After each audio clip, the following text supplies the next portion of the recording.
Welcome to Family Gamer TV. I'm with Ryan Green via Skype to hear more about that dragon cancer. Now, we've talked quite a few times over the last year or two, but what's the latest news about the game?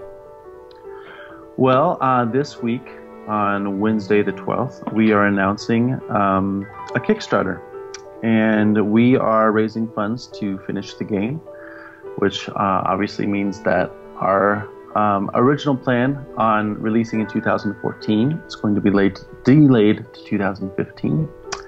And though we are excited about this Kickstarter and we're excited about the direction that the game has taken over the last year and a half. So that dragon cancer, a lot of people will have heard of it, but there'll be plenty of people watching on the channel today who maybe haven't come across it. How do you introduce it these days to people who've not played it yet? Sure. We describe it a few different ways. One is like a point-and-click adventure game.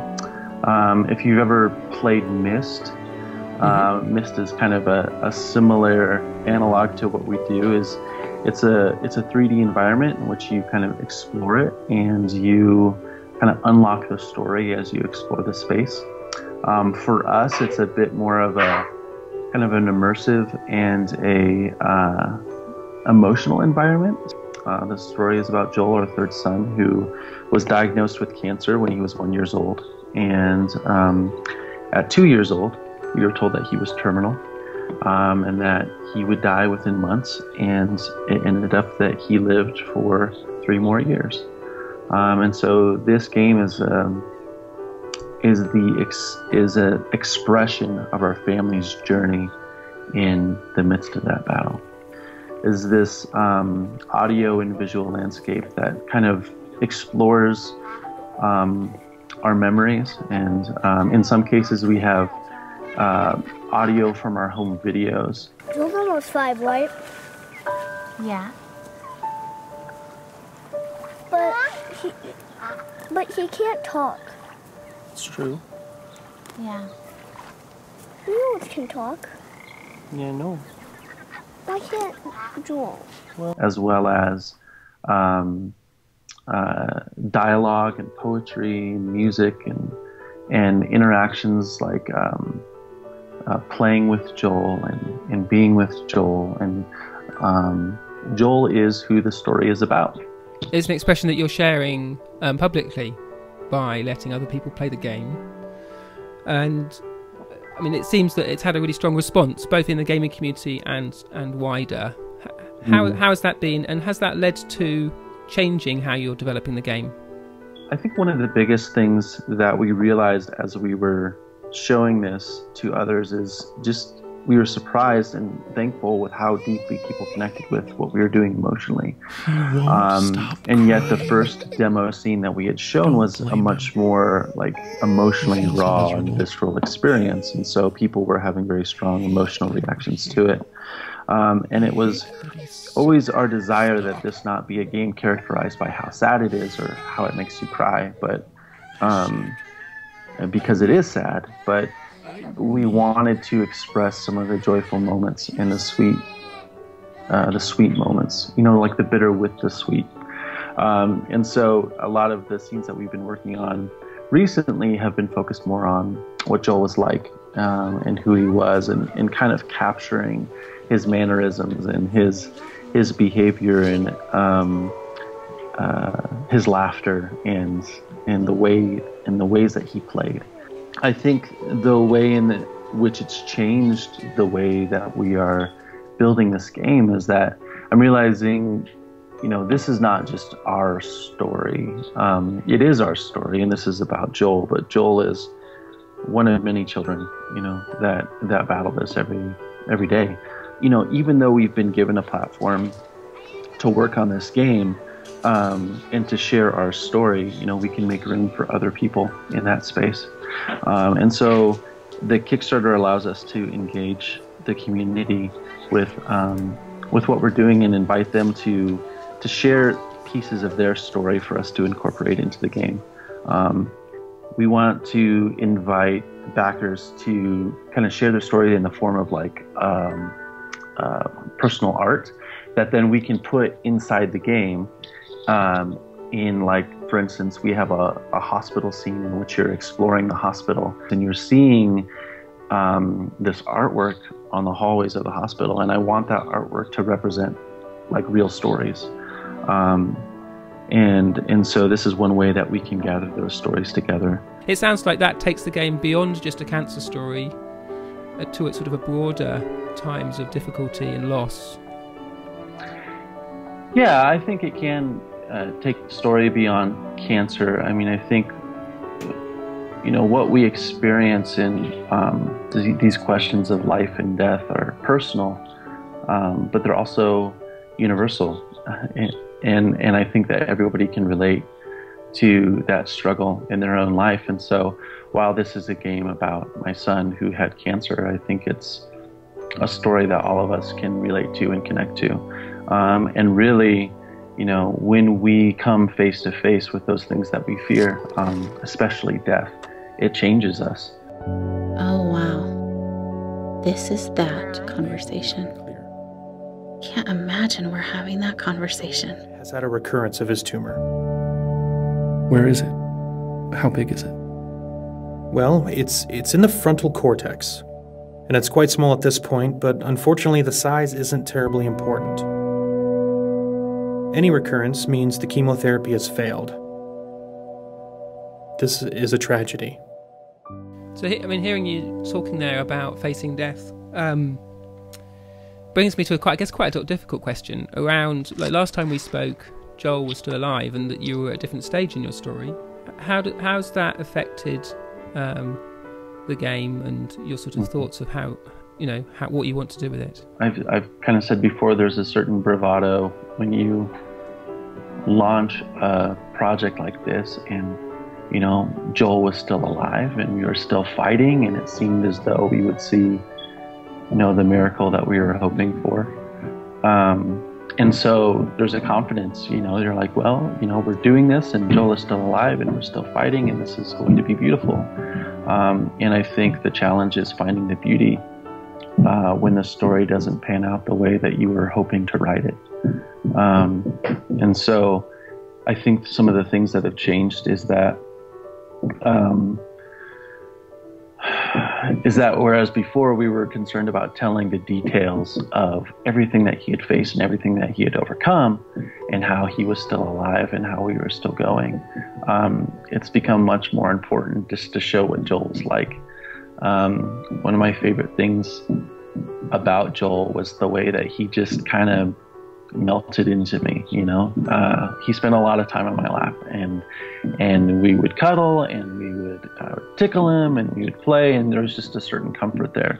And so you would always find me holding Joel. And I think the other thing is that Joel's developmental limitations, because of the treatment and because of everything that he went through, made, you know, the strongest way in which I could connect to him was through play, and the strongest way that our family connected to him was through play. And so we've seen just a real shift in our game design to focusing on, you know, in each scene and each level, how does this cause the player to love Joel, and how do they use play to engage with Joel. And I think even in the context of the hardest things of our lives, you know, like there's still those moments where you cry and then you laugh, and when you're talking about hard things, but you're playing with Joel while you're listening, and it's the space that makes us human, you know. So the radiation would buy us some time.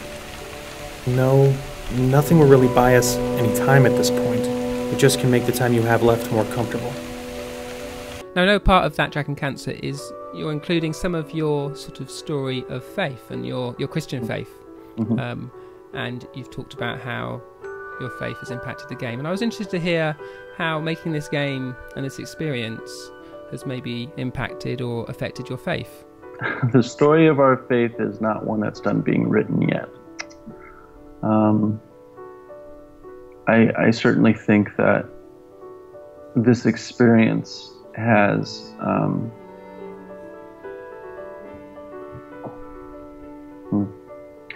I think I see a God that's much bigger now.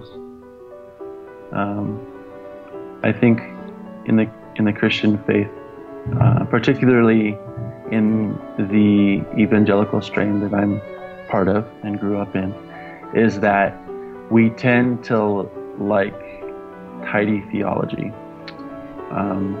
We like things that make sense and that are workable as systems.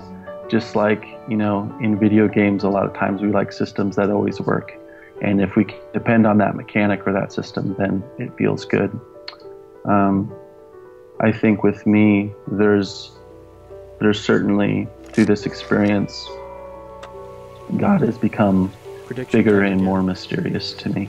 No matter what I say, I wish it was longer. And it's something that I'm learning to be okay with. Okay, I said fatal. I said not curative. Have I said the word death yet? This experience has not caused me to lose my faith, and I'm grateful for that. But it is a much more complex, it's a much more complex answer than I would have maybe given 4 years ago.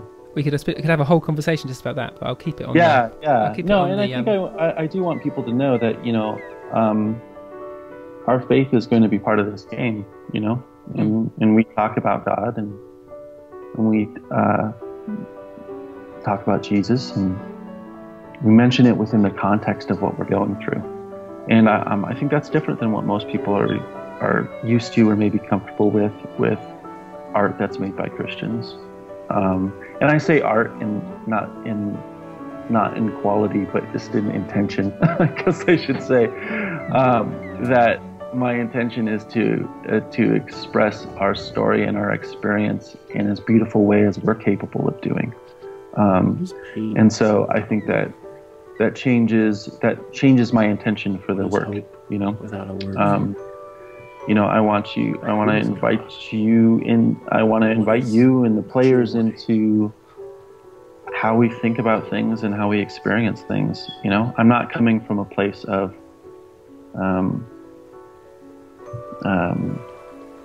I know all the answers. You seem to be inviting people into a conversation. Yeah. With your experience, which reflects on how your Kickstarter is inviting people in, and not to sort of leave their own experiences and art at the door, but to bring it in and to see what together that art can create and become something bigger. And I think being comfortable in that conversation, because it's a much messier conversation than we're used to.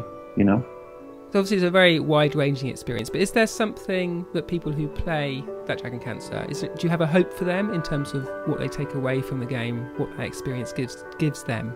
I could probably sum it up into a single word, but that word is something that I want people to discover. And if they discover that word, then I think that we've succeeded in what we intend to do. You won't understand. They will with time. You don't know that. They will. They're seekers. I hope that they discover the kind of peace that we feel in the midst of everything that's happened. Yeah. So. Well, that sounds great. We wish you all the best with the Kickstarter. Thank you. I'm sure it will go well, and we'll look forward to catching up with you again, hopefully, and seeing how things progress. And all the best to you and the family. Thank you.